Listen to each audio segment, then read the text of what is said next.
Direktorat Pengawasan Sumber Daya Kelautan dan Perikanan Kementerian Kelautan dan Perikanan menangkap satu kapal ikan asing yang melakukan illegal fishing di perairan Selat Malaka. Penangkapan nelayan beserta kapalnya berlangsung pada Rabu, 28/7, pukul 12.50 oleh kapal patroli KKP Kepulauan Hiu II dengan Komandan Nofri Sangian.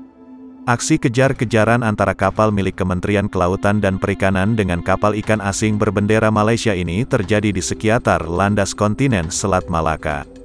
Dalam proses penangkapan, kapal sempat terhenti akibat tersangkut tali yang dibuang pelaku illegal fishing. Bahkan setelah berhasil dikejar, kapal berbendera Malaysia ini sempat menabrak kapal milik KKP. Beruntung kapal pengawas tak mengalami kerusakan. Dalam penangkapan ini, petugas PSDKP mengamankan 4 nelayan berkewarganegaraan Myanmar dari dalam kapal ikan berbendera Malaysia ini.